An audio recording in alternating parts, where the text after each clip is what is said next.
4월 22일 수요 예배를 하나님 앞에 드리겠습니다. 우리 함께 기도하겠습니다. 살아계신 하나님 아버지, 은혜를 감사를 드립니다. 호흡이 있는 자들마다 하나님을 찬양하라고 하였는데, 하나님, 저희들 오늘 이 시간 수요 예배를 통하여서 각자 집에서 하나님을 찬양하고 하나님의 말씀에 귀를 기울이고자 합니다. 우리 하나님 아버지, 영광받아 주시옵소서. 예수님의 이름으로 기도합니다. 아멘. 우리 함께 찬송가 380장 나의 생명 되신 주 찬양하겠습니다.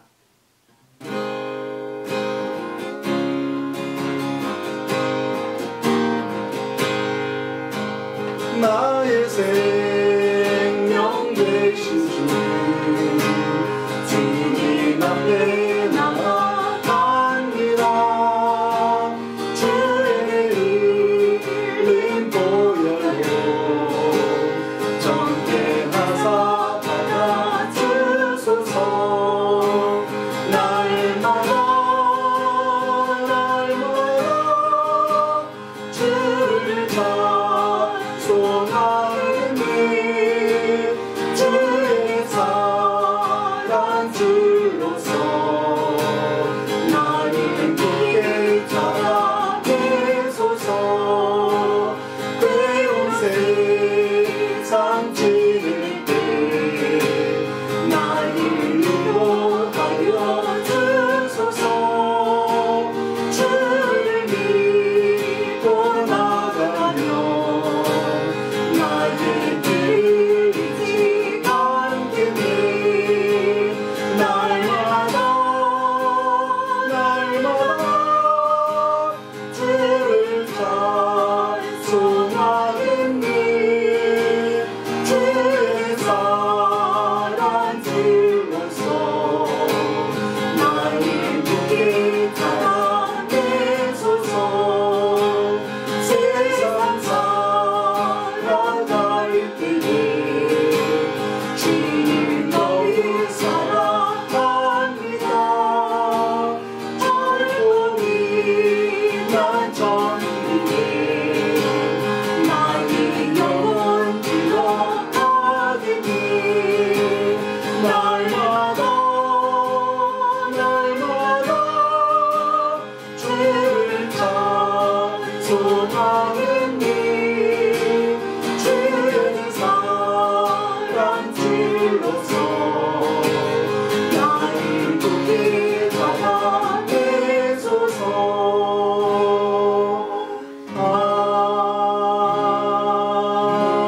아멘.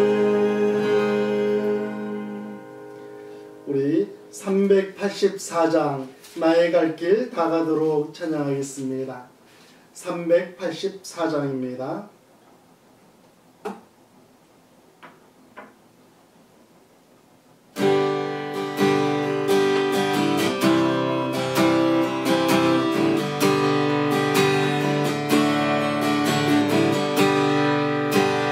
나의 갈 길 다가도록 예수 인도하시니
오늘 함께 나누실 하나님의 말씀은 창세기 29장 15절 말씀부터 20절 말씀입니다.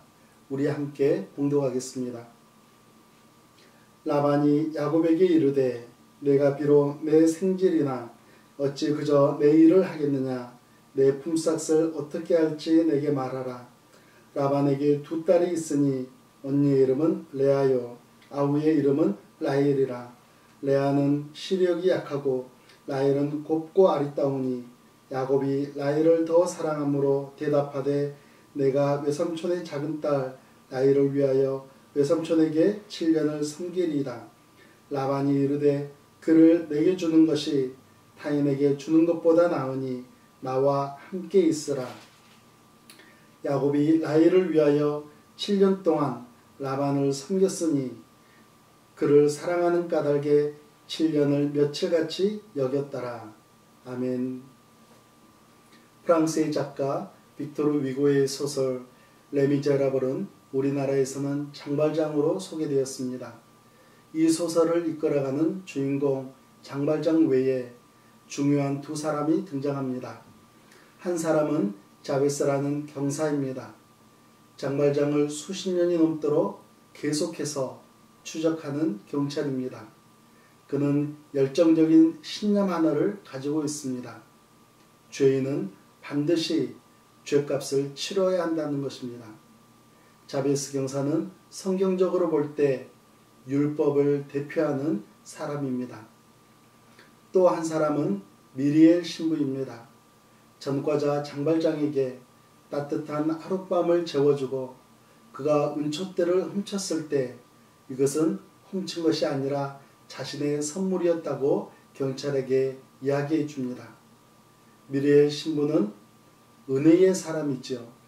그 은혜가 장발장을 감동시키고 또 새로운 인생을 살게 하는 원동력이 되었습니다. 율법과 은혜, 이 두 가지는 기독교를 설명하는 매우 중요한 요소들입니다. 기독교는 율법의 종교일까요? 기독교는 율법주의는 아닙니다. 그래서 기독교는 율법의 종교가 아닙니다. 그렇다면 기독교는 무율법주의일까요? 기독교는 율법을 무시하거나 가치가 없다고 생각하지 않습니다.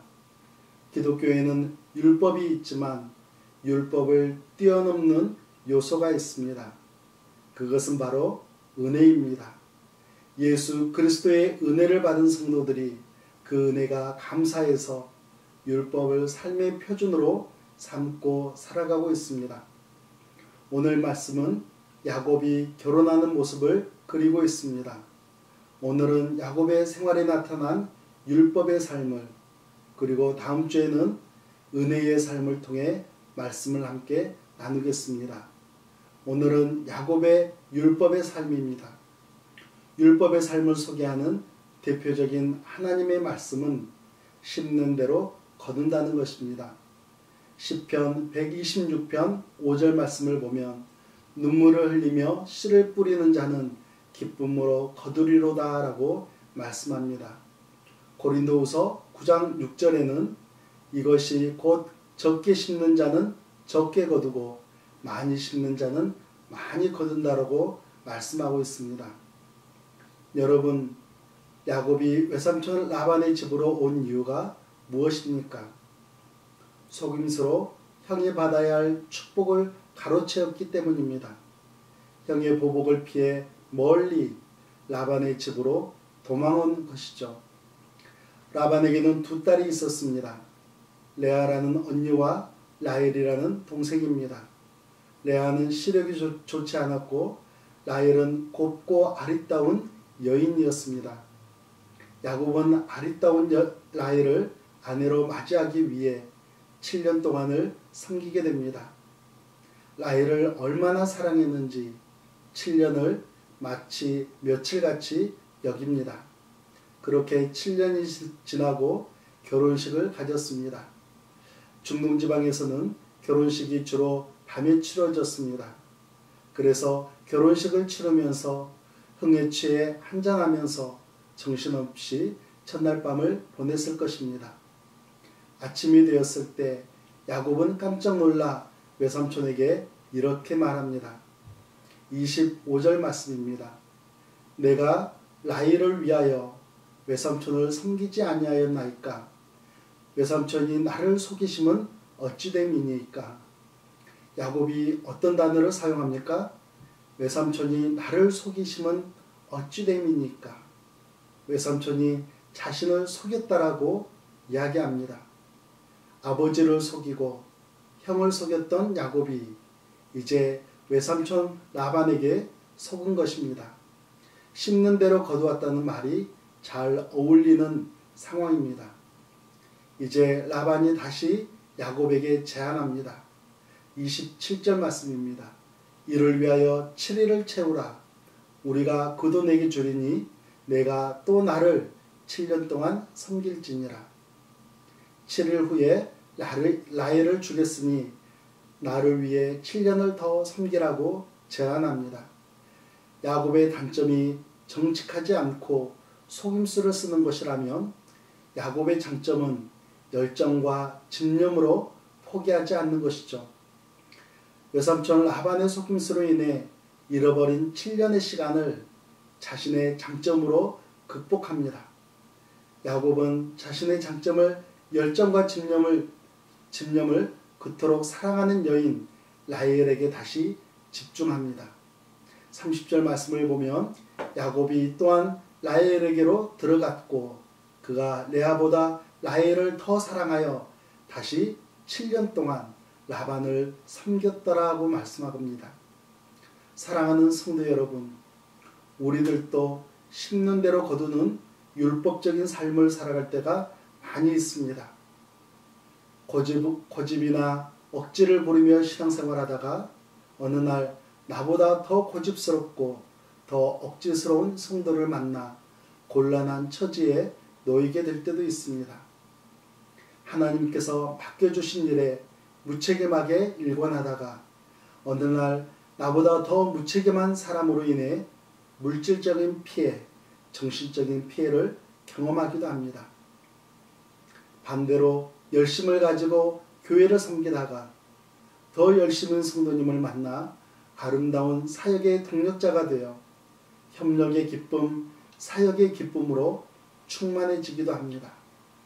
사랑하는 성도 여러분, 우리의 모난 단점을 삶의 구석구석에 사용하기보다는 우리의 장점을 보다 많이 사용하시는 여러분과 제가 되기를 주님의 이름으로 축복합니다. 그래서 내 이웃을 유익하게 하고 살아계신 하나님의 영광을 돌려드리시는 여러분과 제가 되기를 예수님의 이름으로 축복합니다.